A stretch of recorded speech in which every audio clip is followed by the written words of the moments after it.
তো গাইস প্রথমে ভিডিওটি দেখি, এরপরে পাবলিকের করা ফানি কমেন্টগুলো পড়ি। এরপর দেখবি হঠাৎ করে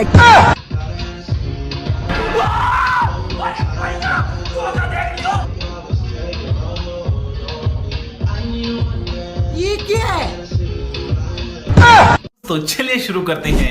আমি যা খুঁজতেছি আপনিও কি তাই খুঁজতেছেন? Male plus female equal Gmail. Girls and boy I am confuse. বাচ্চাদের খাবার নাই দেখি, বুনি কই? শালা কয় কি রে? অথই আপু আপনার 2টা ফুটবল দিয়ে দেন। এই নাও আমার বুক ভরা ভালোবাসা, তুমি নিয়ে যাও। আসলে ভাই ওর গুরুত্বপূর্ণ 2টি জিনিস নেই। বাচ্চাদের কি হবে, ও আমার মা গো। ভাই ওরে কালকে দেখলাম আমাদের বাড়ির পাশে হ্যান্ডেল মারতে।